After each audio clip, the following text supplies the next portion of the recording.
It really is. The family had to be evacuated by a US Army helicopter from the presidential palace to save them from the mob, as millions of angry Filipinos made Manila ungovernable. And now the son returns in triumph to the scene of the father's disgrace. The father got away with looting the state for something up to 10 billion US dollars. The state has only managed to recover from the family about 3 billion of that. The rest of the money, goodness knows, but a lot of it seems to have been spent on campaigning for Bongbong, the son Marcos's return to power, or ascent to power, and his astonishing social media campaign.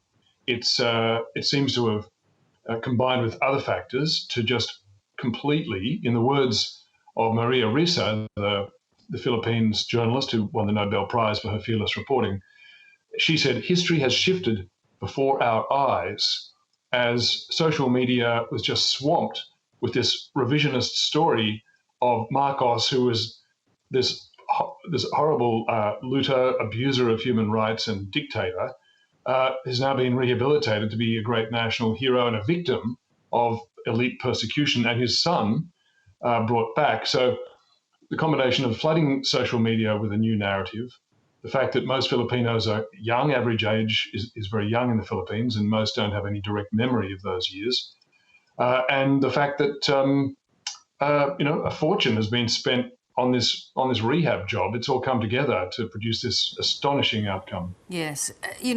One thing is this doctored image of what the previous Marcos regime was like. But on that social media campaigning, there was an absolute vacuum of policies, a vacuum of what his vision might be for the Filipinos. So why did they turn to him in so many, in such large numbers? Well, you're right, Bev, and the absence of any real policy or scrutiny has made it very hard to know what this bloke intends to do with his newfound power. He's the first candidate for the presidency in decades who refused to participate in any of the pre-election debates and avoided mainstream media interviews altogether and only talked to sympathetic media outlets. So he is a bit of a blank space, and that's a bit of a worry. But the vacuity of his policy platform has been simply overpowered. One element has been the Philippines has always been a country that loves a little bit of a persona, a touch of Hollywood. They're not so much interested in the substance. That's always been the case in the Philippines. But it's also the fact that this victory represents the union of two great dynasties, the outgoing President Duterte, who has a powerful family dynasty of his own. His daughter, Sarah, has joined as vice president with Bongbong Marcos as president. So that brings those two families, those two big, wealthy, powerful dynasties now together. And that produces a lot of patronage, a lot of networks, a lot of profile.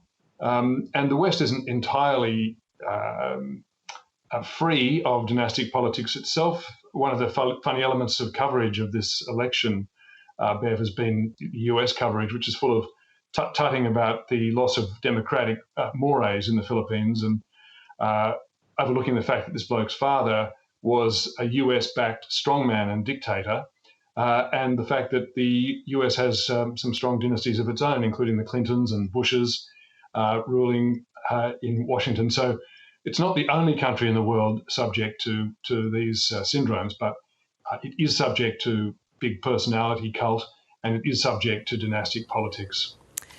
One of the key questions will be, I mean, his predecessor, Rodrigo Duterte, was sort of all over the place when it came to a relationship with China. Do we have an idea as to how he will treat China, given there are some contested issues between the Philippines and China? Well, he said very little about it.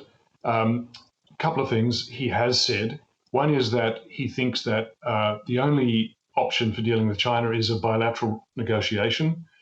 As you know, Bev, the Philippines took China successfully to the International Tribunal in The Hague over China's claim of maritime territories that were also claimed by the Philippines.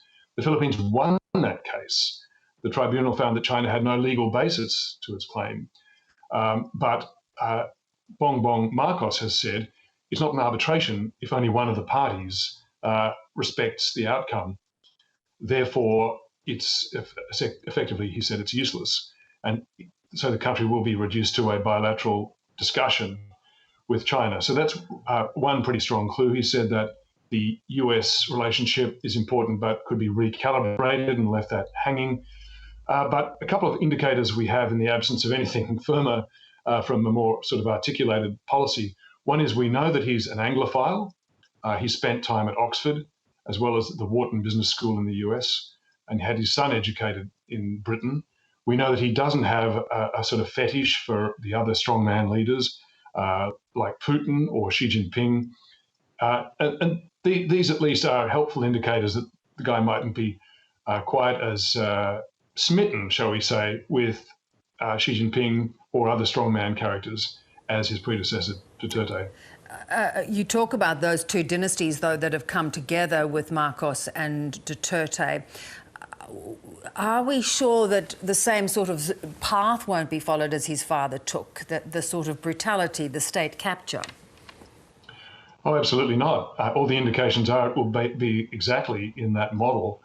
The overwhelming political power that these two dynasties bring, the fact that they have both come from backgrounds with autocratic and corrupt tendencies, the fact that they've shown very scant regard for democratic mores, for scrutiny, suggests that we are looking at exactly that sort of routine. And the fact that Bongbong Marcos's own power and political movement is based on ill-gotten gains from his father's looting of the state, all of these things portend to a pretty illiberal democracy. But he is a new leader. We have to live in hope. And we do that every week. Peter, good to talk. Thank you so much. It's the only way to get through, Bev. Absolutely.